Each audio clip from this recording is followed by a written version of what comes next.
The opinions expressed in the following programs are those of the participants and do not necessarily reflect those of Rogers Cable or Rogers TV.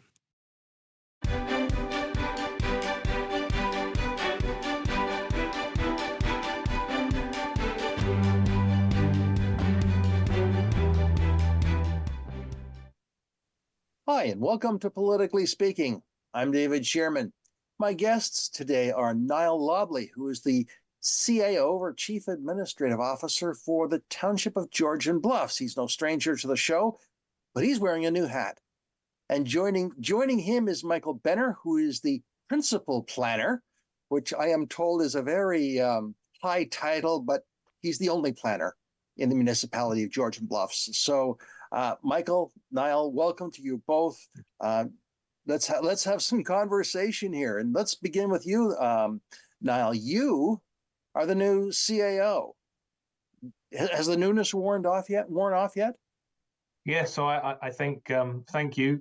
Yes, it's one of those roles which very much is an evolution rather than a revolution, I think. I've been delighted to be able to steer the authority at the township through, the last, 7 or 8 months, I suppose, as they went through the recruitment period, and I'm really pleased to be able to continue that role. So definitely not much change from one day to the next. We crossed out the acting at the front. And I think for me, the really exciting thing is now I can settle in and I can actually look forward and hopefully help the township to continue to grow and thrive and prosper over coming years. Yeah. Now you have a background in recreation and that kind of that whole area as well. Do you feel that really helps you understand the needs of the municipality? It's funny you should say that. I think that the background that you see many folks bringing from a community side of things, and I think it's more the community than perhaps the recreation that leverages this. But working with community to put on community services, to run recreational programs, to manage parks, open spaces, and community facilities. I think you get used to listening, you get used to hearing. I think that's a skill set which certainly helps when you take on a role such as this one, where you have to keep listening. You have to keep listening to the staff team that you have. You have to keep listening to the council team that you're reporting to. And perhaps more importantly than both of those two things, you have to keep listening to community on an ongoing basis. And so I think the community experience definitely lends itself to this position. And I'm not the only one in Grey County that has found their way into the CAO seat from a recreational or a community context. So I'm looking forward to joining my colleagues and rolling up my sleeves for the township. It's interesting that you use the verb listening. You use the words community, which are very much the buzzwords right now across certainly Grey County. That municipalities are or aren't listening, and there is, to take it to the macro level, I think people are saying there is some tone deafness at all levels of government. How do you propose to put that into action? What are some of the things that you would like to try? Not that you should tip your hand or anything, but what could you see doing in the next year to engage the community? So I think the interesting thing is it's partly to do with telling the story of who we are, and I think that all orders of government could do with telling the story, and my colleagues in the township are already going to get bored of me talking about we need to tell the story, because I think that's what it is. The reality of municipal government is it is the government which is closest to people's everyday lives, and people interact with us every single day, even when they don't really know they're interacting with us, whether it's driving down the road to get to work, whether it be walking down the street with your dogs under the streetlights on a dark evening, whether it be the garbage being collected, or dare I say every now and again not collected perhaps. People interact with the township and lower tier municipal government on a daily basis. And I think that telling the story of how we're involved in your everyday life, I think is something that's going to be really important for me over the next 12 months for sure, in helping set a context for how the municipality can respond to your to community needs and community desires. I think sometimes it can be quite difficult to remind ourselves of that tangibility of what local government really is involved in. And sometimes we get blamed for things and we get involved in conversations which are, quite often above our weight. And indeed, a lot of the things that are happening around the world right now pull our attention into things which, aren't traditionally the sort of sphere of influence that local government mixes up in. And so I think focusing in on those core services, focusing on how the municipality impacts people's daily lives, and telling the story about how we live in the community. We are part of the community, and our role is to be here to serve and to provide those services to residents on that daily basis. And I think one of the things I'm going to be doing and hoping to be doing with council and staff team here is really telling that story about how we're involved in your everyday life. Well, one of the things I noticed in this list that staff sent to me of sort of topics for Georgian Bluffs is the CIP program, which is available, which is something that is part of all municipalities in Ontario, I understand. But you're doing something along the lines of consultation with your CIP program, is that right? Yeah, and I'll let Michael maybe polish this one off. I can start it and then throw the ball over to him to maybe polish it off. But when we're later to the table when it comes to community improvement plans than many others. And I think that gives us a great opportunity to look at what others have done and see how we can take the best bits of what others have done and really introduce a bit of an innovative approach to the way in which we want to do it. So we've heard of the success stories of others, and we want to certainly borrow from those, but we're also looking at how we can make our community improvement plan talk to and relate to some of the other priorities of council. And some of the things we've been looking at around there are some of the ways in which we might be able to influence climate change and environmental things, and how, again, we can make our community improvement plan really responsive to the communities that call Georgian Bluffs home. And so a little bit of borrowing from others, a little bit of trying to think outside of the box and really make sure that our community improvement plan does what it says on the box and really does aim to improve our community. And Michael, I don't know if you've got anything you want to add into that. Certainly. Thank you, Niall. So I'm fairly new to this township, certainly not new to the planning world, but one of the most interesting, exciting things I've discovered while working here is the amount of community interest in what happens in the township at Town Hall. And we have a very active online presence with our Engage GB platform that we run, and we've included the CIP as part of that. We've done a number of surveys, both virtually, so online surveys, as well as engaged various groups. And we've engaged groups that are beyond your typical CIP, where you go out to the business community and you find out what they want. We've gone beyond that and have engaged our agricultural community, our tourist community, and getting a lot of really positive feedback and complete engagement from a relatively small population. The township has roughly about 10,000 people, but I think it's been my experience anyways that the amount of engagement that we've gotten and hundreds of people engaged in this is very refreshing and very exciting. And really looking forward to, we're at the stage now where we're starting to cobble together the draft of the CIP program and starting to plug in what areas we might want to look at for community improvement, what sort of incentive programs we might have in place. And so we're right at that kind of that building phase. And it's kind of a really neat time because I know council is very interested in seeing what's happening. The community is very interested in seeing what's happening. And I would suspect that sometime in the next 1 or 2 or 3 months, we'll have a draft that we can present, and hopefully it's well received. Well, let's try and make it a little more concrete. What kind of things would a community improvement program or CIP program bring to the community? Obviously, it's dollars, but what would those dollars do? Well, if I can jump in, kind of jump in for Niall a bit. So we're looking at there's typically the typical things that you will find in a community improvement plan. For the business community, it might be facade improvement, grants or loans, looking at making their building fronts look a little bit better. Perhaps some money's going towards improving their accessibility to those buildings.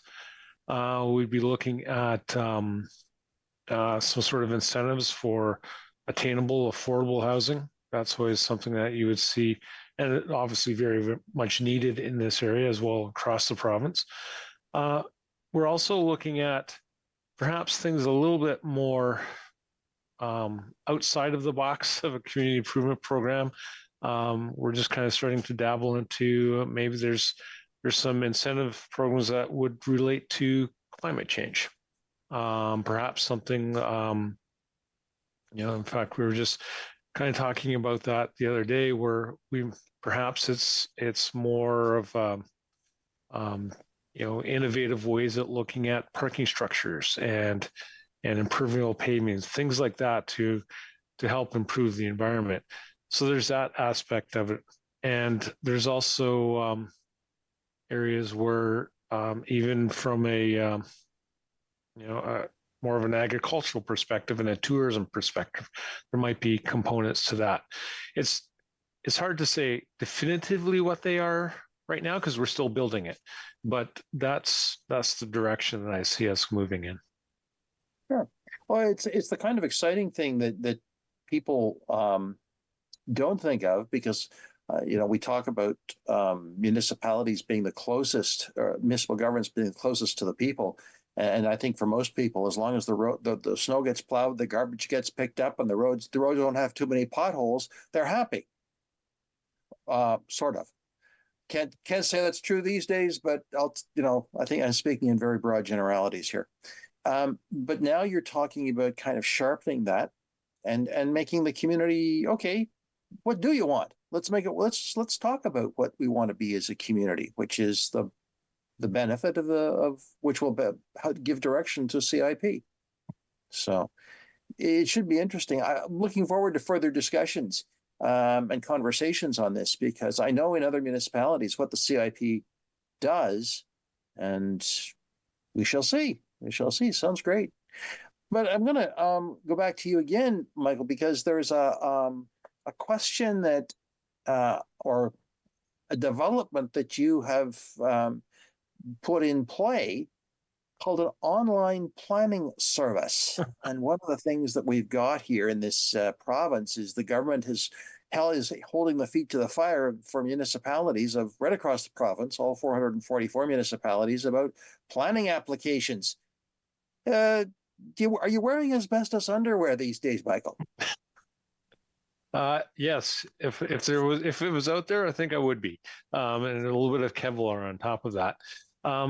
So we've just by way of a background, when you look at the building permit process, it's been, lack of a better word, digitized for a couple of years now, where there's various programs you can use. A lot of municipalities use a program called Cloud Permit that you go online, you fill in your applications and that sort of thing. You can set building inspection and what have you. So in the planning world, planners love pen and paper, and they love forms and kind of working at a slower pace perhaps than the building world. And obviously people have seen over the last couple of years with the changes in the Planning Act and other things that the Ford government's been doing, it's kind of, as you said, put our feet to the fire a little bit and trying to get things moving a little bit quicker for residents and what have you. So Georgian Bluffs is one of the few municipalities in Ontario that has adopted the same cloud permit program, but the planning module of it. So essentially what that means is, instead of having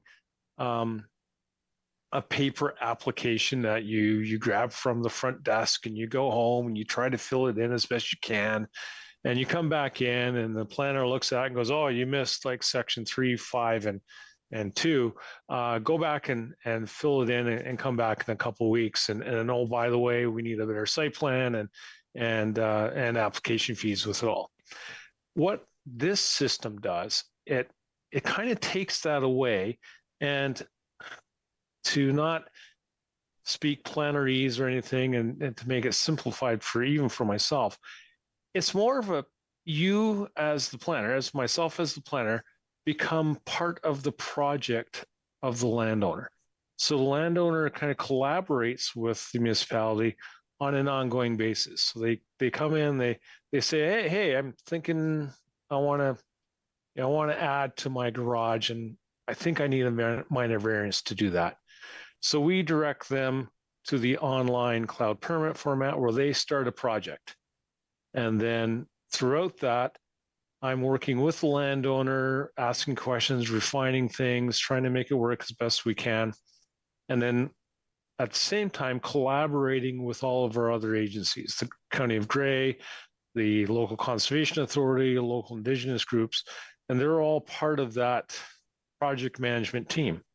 So when the concept looks really solid, then you go to the next step in this process, and you actually start to fill out the formal applications, and at the same time still working collaboratively with the landowner as well as all the other agencies to kind of move forward. In the end, what it does is it really speeds up the process. It makes the process very streamlined and simplified for most people.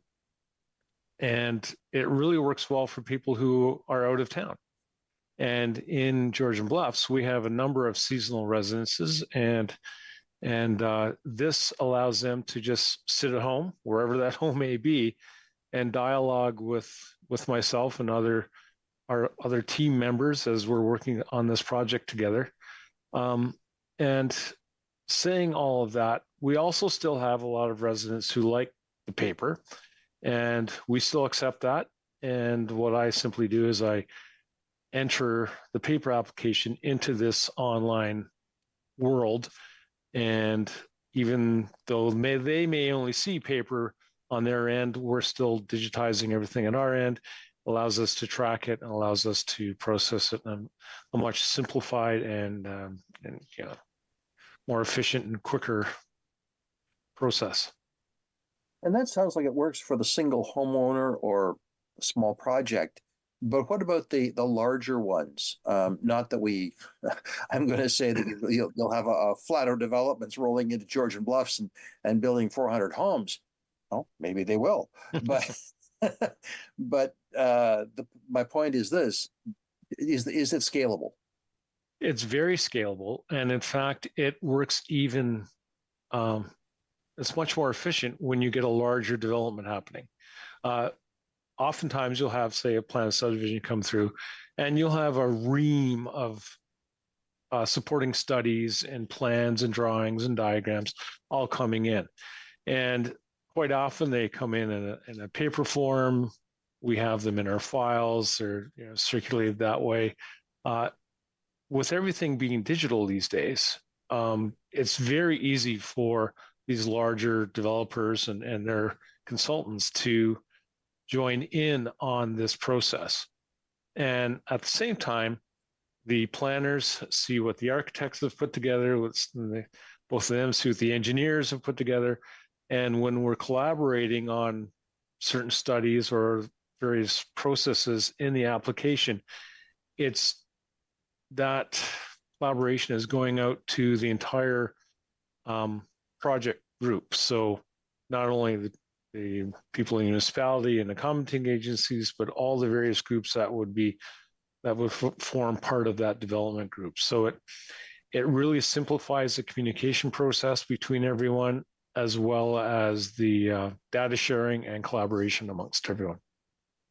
It really does sound like what you've tried to do is to meet the demands of the provincial government to speed up the planning process by leveraging the technology but still at the same time, I hear you saying very clearly, we still do paper. Mm-hmm. We can deal with paper. We can also deal with computerized documents and all that good stuff. Mm-hmm. So it sounds like it's quite interesting. It's quite interesting. And have you seen any tangible benefits so far, or yet, or is it too soon to tell?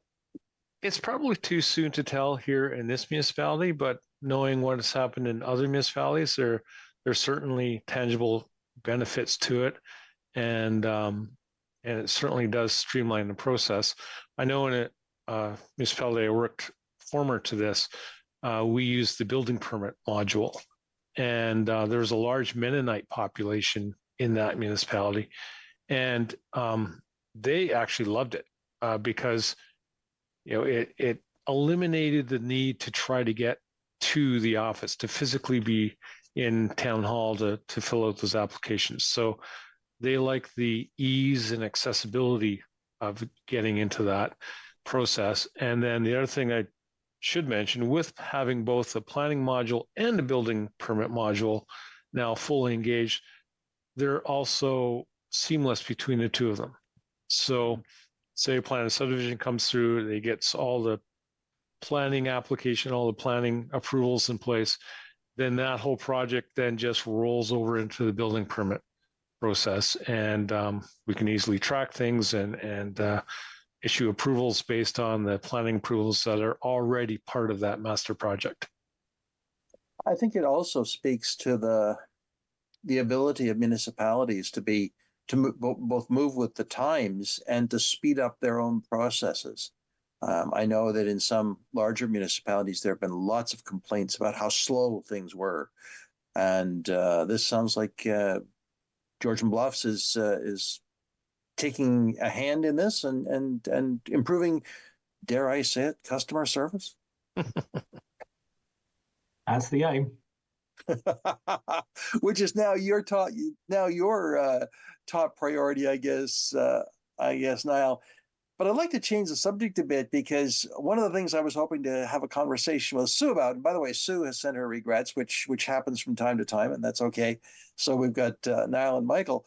But now I want to come back to what I was going to ask Sue, and that is the budget. And you have got the budget all adopted, and you haven't gone to final approval step yet, have you?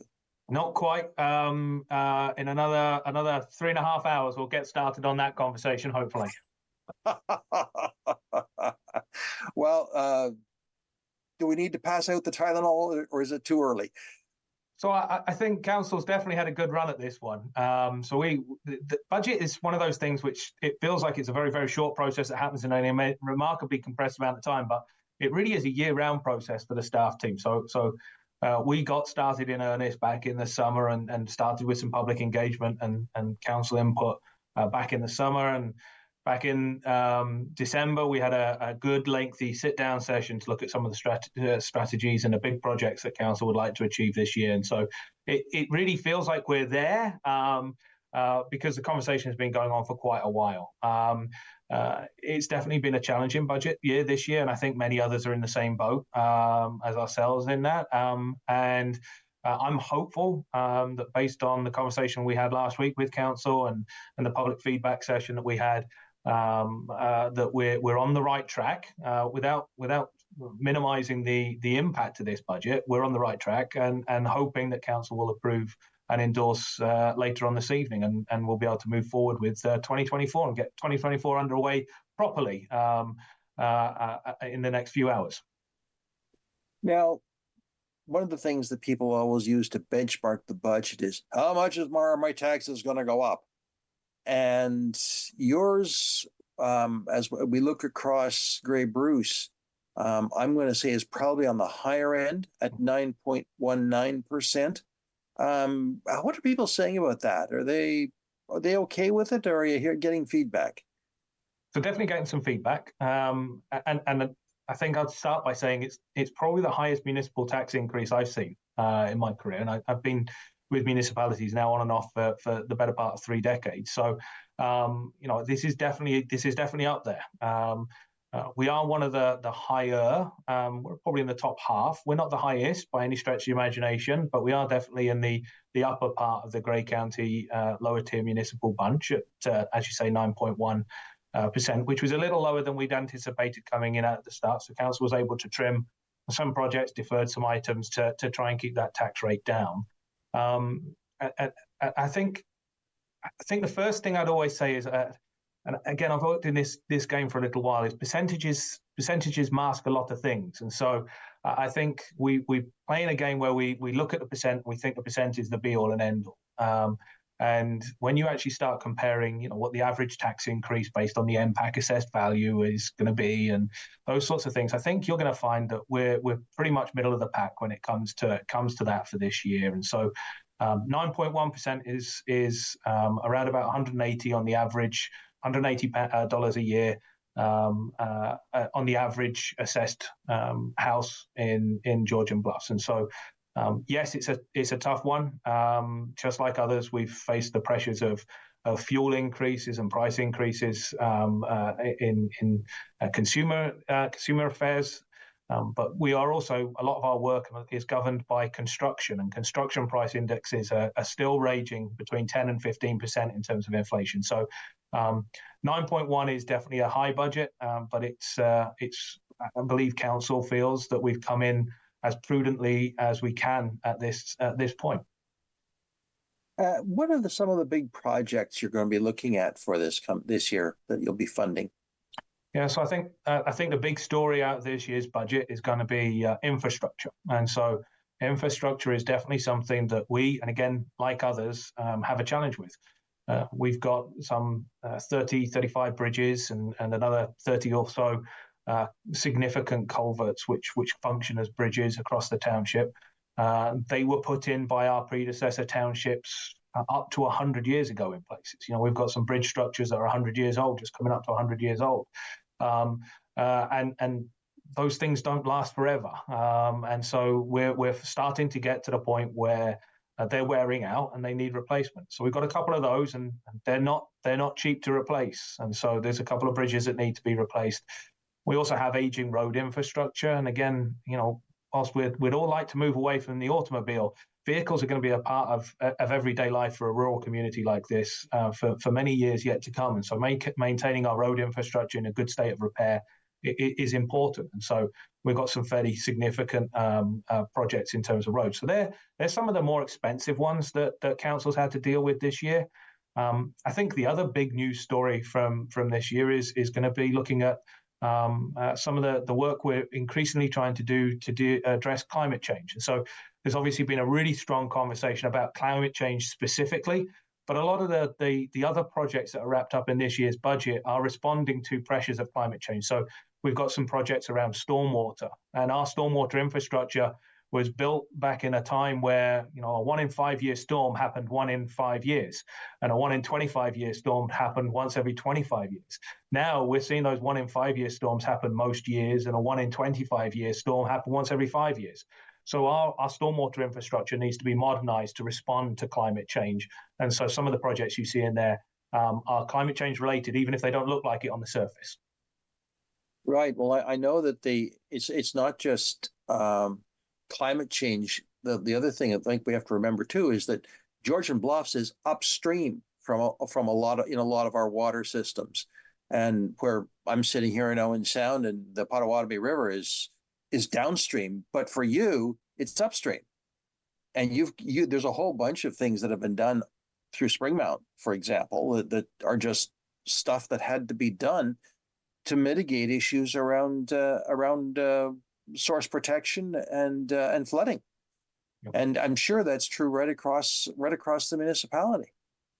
Yeah, we're definitely seeing, and it's different in different places in the municipality. One of the fun things about working in Georgian Bluffs is you can travel 20 minutes in any direction and it's completely different. So, down in Derby, we definitely have more in the way of agricultural land drains and municipal drains down there to support agriculture. Once you get up into Keppel, at Stony Keppel, of course, Stony Keppel, water does all kinds of strange things there. Sometimes it just comes jetting out of the ground in places you really wouldn't expect it, vanishes in places you wouldn't really expect it as well, and gets as close to flowing uphill at times as you can expect water to ever do. And then you get up into the Oxenden area, and again it's different again as the water comes down off the escarpment there. So we definitely have a varied topography, and that definitely creates different challenges and different situations for stormwater and controlling and managing water and making sure it doesn't impact people's lives in a negative way, and that we look after it so that it contributes to the environment in a positive way. Well, like you said, it's beautiful Stony Keppel. Beautiful Stony Keppel.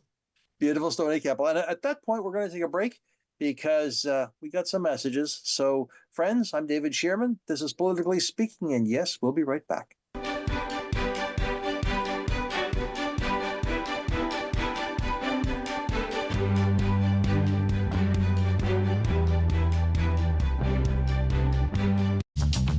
This program is brought to you by Ignite TV. Now you're in command. Visit Rogers.com for more details.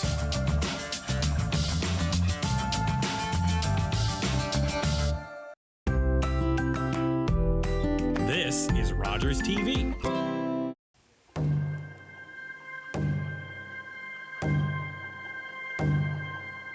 Heartbeat of Mother Earth, I feel you and embrace your warmth.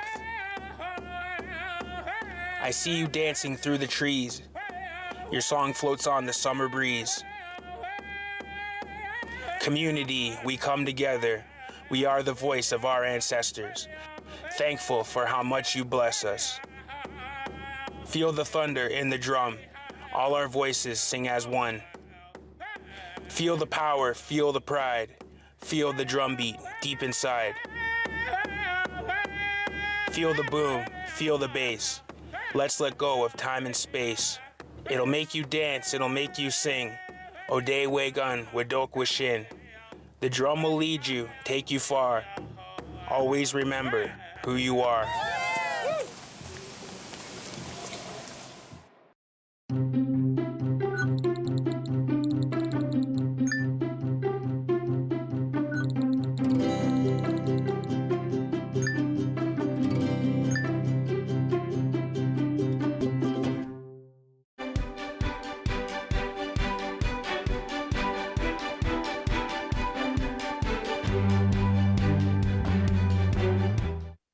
Hi, and welcome back to Politically Speaking. I'm David Shearman.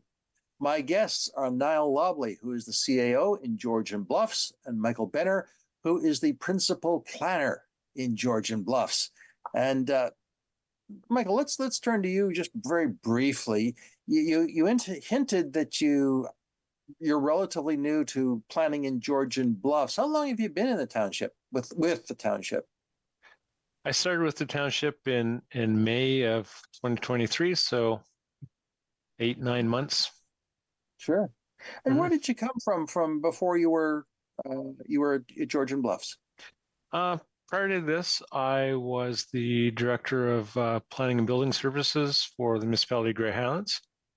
Prior to that, I was the director of development services for the town of the Blue Mountains, and I can keep going back 35 years from there. So I don't want to take up all of your time doing that. No. But what I was going to remark was that what you show in your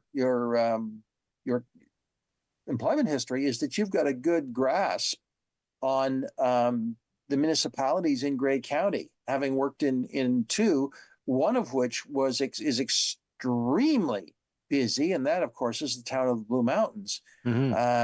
We could almost say planning is us in town of the Blue Mountains. They have an excellent team there, that's for sure. Sure. Well, it's you bring all of that experience to the table when you sit at Georgian Bluffs, and hopefully it'll be a little less stressful. Although I don't think any municipal staff position is not stressful these days. Same is true of our politicians, that they often have extremely stressful times in dealing with stuff they have to deal with. But let's go back. Actually, Michael, let's start with you by talking about the official plan review, which is probably right up your alley. It is. I started my my career in planning as a policy planner for the town of Fort Erie down in Niagara. So policy documents have always been a thing of mine. And so the township's official plan, the existing one, is getting a little bit dated. I believe it harkens back to 2018, which isn't that far. But with all the changes happening over the last 2-3 years at the provincial level, with changes to the Planning Act and the Growth Plan and the although we're not part of that, but the provincial policy statements, as well as changes with the County of Grey's official plan. That was a whole new iteration of their plan. Local municipalities like Georgian Bluffs have to keep our own official plans up to speed with provincial policy as well as county policies. So this official plan that we're working on now is not a new official plan, but it's more of a policy update to the plan. And that being said, whenever you have a change to a large policy document like an official plan, it gives you an opportunity to look at some of the more recent areas that may have an impact on municipalities, such as climate change. And so we're looking at introducing policies in the official plan to help provide some direction to the zoning bylaw and other projects that we may be happening at the township, as well as other areas. We've upgraded our cultural heritage policies, as well as some minor tweaks to our settlement area policies and things like that, just to capture some of the changes coming down from the province. So it's been a long process. We've had a good consulting team helping us with that. And I hope, fingers crossed, we are actually able to bring an updated official plan to council in perhaps May and June of this year. Oh, great, because that means we'll have a conversation about that, either with Sue or with you now, or maybe even you, Michael. But I think that these official plans are guidance documents, because they kind of set the tone for municipalities in many ways, because you've mentioned heritage properties or heritage protection. You've mentioned environment issues, which haven't really been taken into consideration in official plans until very recently, have they? That's correct. Seems the environmental, ecological issues or policies have really been left to, say, the county or conservation authorities or the Ministry of Natural Resources to kind of look at. And it's only official plans have always kind of touched on that area, but I guess I could say more briefly than some of the other policy areas. But I'm happy to see that our official plan does spend quite a bit of time looking at we call them natural heritage policies, but environmental ecological policies, as well as our updated mapping to go with that. There's been some very, very recent changes with conservation authorities as to their mandates and what they look after now. And the County of Grey has taken on some of the more, I won't call it softer, but just different, more the natural heritage as opposed to natural hazard policies. So because the County of Grey has taken over that role, we have to reflect that in our own official plan policies. And when I think about it, there's an awful lot of natural heritage issues within Georgian Bluffs. And all I've got to say is Niagara Escarpment, and everybody will roll their eyes, because that's a huge natural feature that has a massive impact on planning. You can build here, but you can't build there. You have to get approval for doing this, but not that. Mm-hmm. And I'm sure that's part of the official plan as well. It kind of is. And this iteration of our official plan is a little bit different, because when you think of Georgian Bluffs, you're perfectly correct. There's probably about almost a third to maybe even a half of our land mass in the township that is under the jurisdiction of the Niagara Escarpment Plan. And our official plan is a little bit different than other official plans, wherein it doesn't cover the entire township from a policy perspective. We rely heavily on the policies in the Niagara Escarpment Plan, as well as the rural and agricultural policies that are contained in the County of Grey's official plan. So our official plan just kind of leaves those guys alone, Let those policies do what they need to do. And our plan focuses on our settlement areas and our shoreline areas.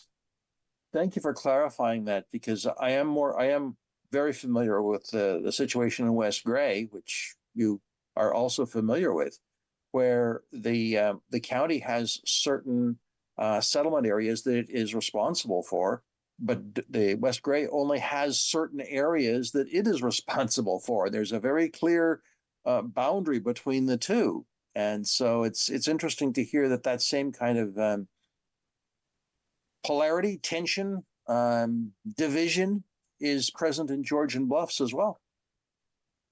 I might throw a quick word in at that point, because I think that's something which actually touches on some of the stuff that we've seen at the provincial level. One of the drivers in some of the planning changes has been to try and eliminate that duplication of efforts. And we live in one community. At the end of the day, we don't need a policy. The county doesn't need a policy, and the Niagara Escarpment doesn't need a policy that meets the same endpoint. So really, what looking at our official plan gives us a chance to do is make sure that we've got a policy. One of the three of us has a policy in the places we need a policy, but we don't twin our policies up. So we're not doing that duplication of effort. And whilst it can sometimes be quite difficult for us to explain why one person deals with this and one person deals with that, it's really important that only one person deals with those things, rather than you having one person deal with this and three people deal with that. And that's what we're trying to avoid, I think. Well, it certainly sounds like everyone is getting on the same page, so that we're beginning to see less duplication and less complaints. Definitely. And it can always start with Michael. It's always a good place. If you ever have a question about planning, regardless of where you live in the township, you can always start with your local municipality and give Michael a call. And if it's not us, we can point you to exactly who you need to speak to. Absolutely. Absolutely. And speaking of official plans, I understand that Georgian Bluffs is potentially going to permit backyard chickens. I'll let Niall speak to that one. You mean, Michael, you're a chicken? You're a real chicken? I'm a chicken about backyard chickens. Michael and I have joked about this. There was a quote that I think it was the Owenstown Sun-Times picked up on after we had the backyard chicken conversation, which may well go down as the quote for the year, and that was in January. So he set a high benchmark with marauding gangs of chickens, and roosters are terrible little monsters. But yeah, we had a good conversation around backyard chickens. Yeah, well, as long as you don't have to license them like you do a dog, we're good. That's right. So we're not going down licensing route, and so I think we were asked by council to take a look at backyard chickens. There are residents that were looking to see if they could have a few chickens in their backyards, and couldn't at the time. Our policies really deferred to agricultural policies, and we had chickens were included as livestock, and livestock were only allowed in agricultural areas, and so really quite restrictive for people that might have an acre or two that they want to have some chickens on in their backyard. And so we had a good look at the policy. Lots of really good community engagement on this one as well. Lots of active participation. Lots of people with an opinion to share. And so we took all that together and shook it up. And yep, we're going to have a backyard chicken provision within our zoning bylaw and a policy which supports having backyard chickens with certain caveats and restrictions around that. But broadly speaking, backyard chickens are going to be a thing in Georgian Bluffs. Well, we shall see. When the mayor puts up her own hen house, I guess we'll know that it's been a success. Anyway, I was going to ask you as well. I've lost my train of thought, which is not a good thing. This is definitely not a good thing. One of the things oh yes, now I know where it was. One of the things that has been on the table in conversation, at least in the media, is a conversation that is happening between Owen Sound and Georgian Bluffs, or at least the Chamber of Commerce, about extending bus service out into Georgian Bluffs. Where is that on the table? Is that under discussion, as they say? Yeah, so I think under discussion is exactly the right word. So well, it's not the first time for sure that the challenges of public transportation in the township have arisen, and definitely this has a slightly unique flavour to it in that it's really looking at the affordability and the accessibility for residents and members of staff at the businesses along the Sunset Strip, many of whom may live in Owen Sound, and how people can connect from Owen Sound onto the Strip and from the Strip back into Owen Sound. So really pleased the conversation's been brought back up again. So we had a sit down a couple of weeks ago with Grey County, Owen Sound, and the Chamber to start throwing around some ideas around what the issues were, what the challenges were, what the potential opportunities could be for addressing that. Far too early to say that there's anything that might stick, but good conversation started, and looking forward to continuing that conversation. I think we have another sit-down chat later on this month. Interesting, because I know the whole issue of transportation across Grey County is a huge issue. Transit funding had to be cut. And I think that there are some changes happening at least here in Owen Sound regarding intermunicipality transportation. The GHOST system, GOST. No, not GOST. I'm thinking of the Grey County transit system. Is okay. What's happening there? I know there were some route cuts further in the south end in Grey Highlands. So what is going to happen? So it'll be very interesting to see the results of that. Dare I say, use the word dynamic to describe the environment? Yeah, I think dynamic's a good word, and I think it's interesting actually. Sometimes you think somebody has a master plan on these sorts of things every now and again, but you look at the strategic plan that Grey County started sharing last year, and the emphasis it had on working together. And I think that's definitely been something that, since I started taking the reins on in May last year, has been a feature of me taking on that seat. Is in Grey County we really are better together, and it's not that we should all be one. We each have our unique identities, unique challenges, but there are definitely lots of opportunities where we can be better and stronger together. And so I think looking at things like transportation, that's just not something that would make sense for one of us to look at on its own, but for us to come around the table and have a think about, how might we be able to tackle this? What are the potential options? And are there some solutions we can bring to the table? I think is really good. And it's exciting for me being part of a county where you've got lots of people that are prepared to lean in and look for those opportunities where collaboration can really bring results, and that those results can serve community. And so I'm pleased to be having these conversations. Don't know where they're going to land, but it's a good conversation to be in. Do you foresee, Niall, a conversation about waste management? Because I know that will be a big issue here in Owen Sound, but it's across the whole county. Actually, it's across all of Ontario, because we are running out of dump space, and there are some municipalities that have very, very limited dump space and have to truck their garbage down to the London area. And so do you foresee engagement at the county level or around waste management? So I wish I could be the one that would break this news and pretend I had some magic crystal ball on this one, but I know it's coming. So a good question to ask, David. So yes, there is a conversation coming. It's actually a deferred conversation. The conversation was supposed to start back in 2019, 2020, and thereabouts, but a small global pandemic came along and things got reprioritized. But yes, there is a conversation that's going to start. I think the timing for it is driven by lots and lots of different things. I think all the things that you've just pointed out are quite accurate. We need to deal with garbage in a different way, and the pressures on the way in which we've dealt with garbage in the past are certainly forcing a conversation to happen now. But I think it's also worth looking at what we're trying to achieve from a provincial level with the circular economy and trying to really drive down the amount of stuff that gets thrown away. So reuse, recycle, and then ultimately, if we absolutely need to, get rid of.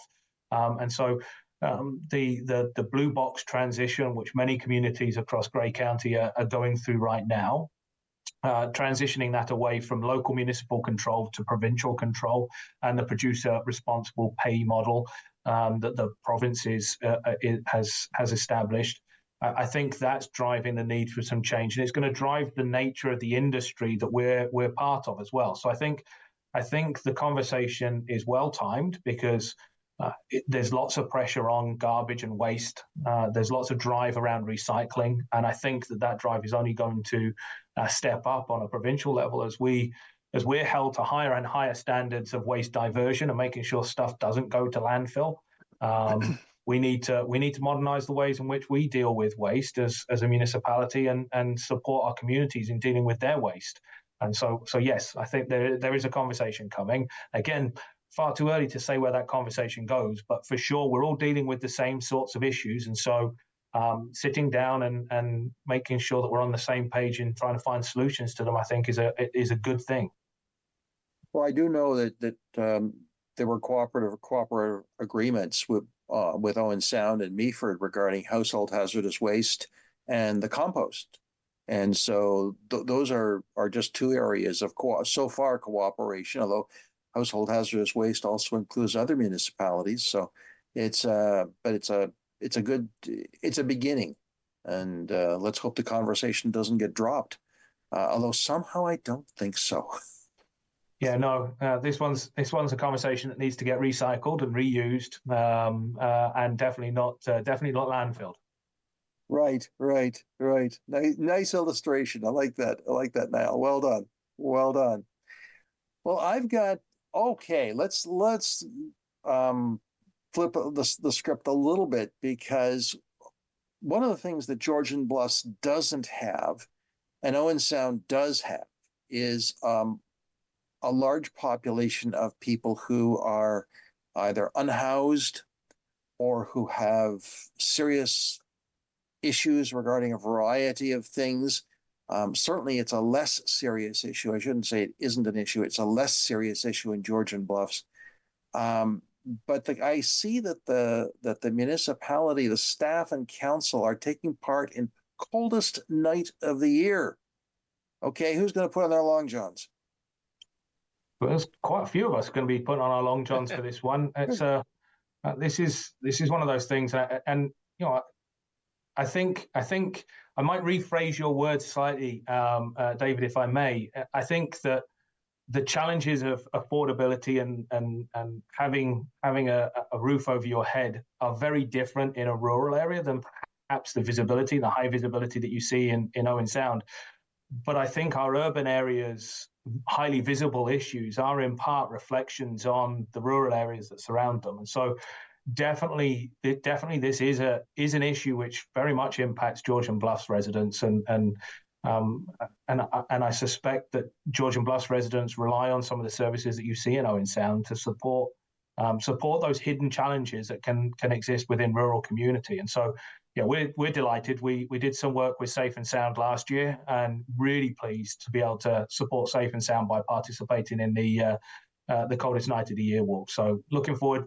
I think we just tipped the $2,000 mark in the township, and sitting quite nicely in the middle of the top 10 teams participating in the walk this coming weekend. So whether you're going to sponsor the township of Georgian Bluffs or sponsor any one of the other teams that are participating, all the funds are going to a really, really good cause with Safe and Sound and the services they're offering. And of course, they expanded their service this year to provide a 24-hour day drop-in facility for folks that need it. Anyone that needs it, no question asked, can go down and grab a snack, grab somewhere warm to spend some time and borrow and use the services that Safe and Sound provides. So great organisation. We're really pleased to be supporting them. One of many organisations, of course, in this area that provide support services for people when they need it most, and really pleased to be able to support them through this. Now, just to let the audience know, coldest night of the year is the 24th of February, and it is a North America-wide walk. Walkathons are not new, but coldest night of the year is my understanding is it's an attempt to try and help people understand what it's like to be outside in the cold and to have an understanding and walk through that. And I know that Owen Sound, the Owen Sound coldest night of the year program will begin at 4 o'clock, I think, in the afternoon on the 24th at the farmers market, and there are teams from all over because there are coldest night of the year walks here in Owen Sound. I think there's one in Meaford, there's one in Collingwood, they're on Saugeen Shores, Kincardine, and Hanover. Yeah. So just coldest night of the year. Google it, look it up on the internet, and find the walk nearest you, and sponsor. You can sponsor. Just put some money in, and but I'm quite sure that the folks at Georgian Bluffs would love to have their team spot, because there's a competition here, isn't there? I mean, it's a team competition to get to have the largest number of pledges. So we yes, there is a little bit of a competitive edge, and I don't mind sharing that. I certainly have logged on to see where we're at on the leaderboard of teams there. Of course, this is one of those things where there is no loser, because it doesn't actually matter where we are on the board. As long as we're raising money for a good cause, it's all good. But yeah, there's a healthy little bit of competition that kicks in. Well, I will say the coldest night of the year is one of those things that where everyone can help, even if you aren't able to sponsor. You can volunteer, because there will be work to do for volunteers, and there are two. As I recall, there are two walks, a 2.5 kilometer walk and a 5 kilometer walk. Yep. And so, Niall, are you going to go for the 2.5 or the 5? Well, I'm going to be striding out for 5. Somebody told me there's a snack at the end of it, so I'll work for my snack. Okay, Michael, are you going to be there? Are you going to be walking? Oh, definitely. Both my wife and I are involved, and going for the 5K so I can keep up to Niall. I'm sure he's going to. I'm sure he's going to beat me to the snacks, anyways. Dare I say it? There's a little competition here in Georgian Bluffs within the staff. Yes, if you see two middle-aged men striding with speed and purpose, we're headed to the snack table. Okay. Well, with that, I want to thank the both of you, Niall Lobley, who is the CAO at Georgian Bluffs, and Michael Benner, who is the principal planner at Georgian Bluffs. It's been a great conversation, and look forward to the next time we have a chance to meet. Friends, and thank you for being a part of Politically Speaking. I'm David Shearman. We will talk again.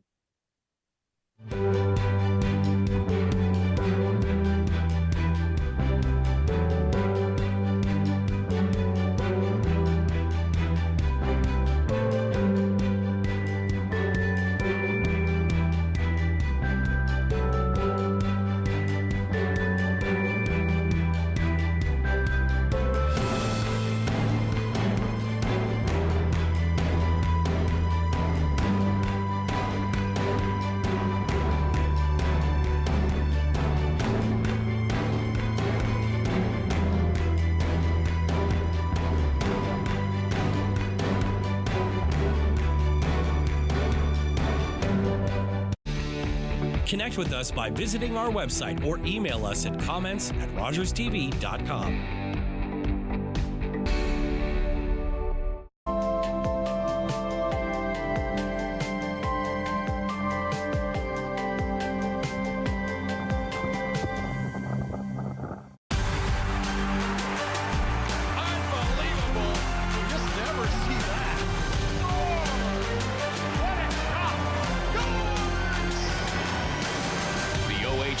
On Rogers TV. This job brings people together. City TV has all new episodes of Chicago Med, Fire, and PD. Listen up, mass casualties en route. No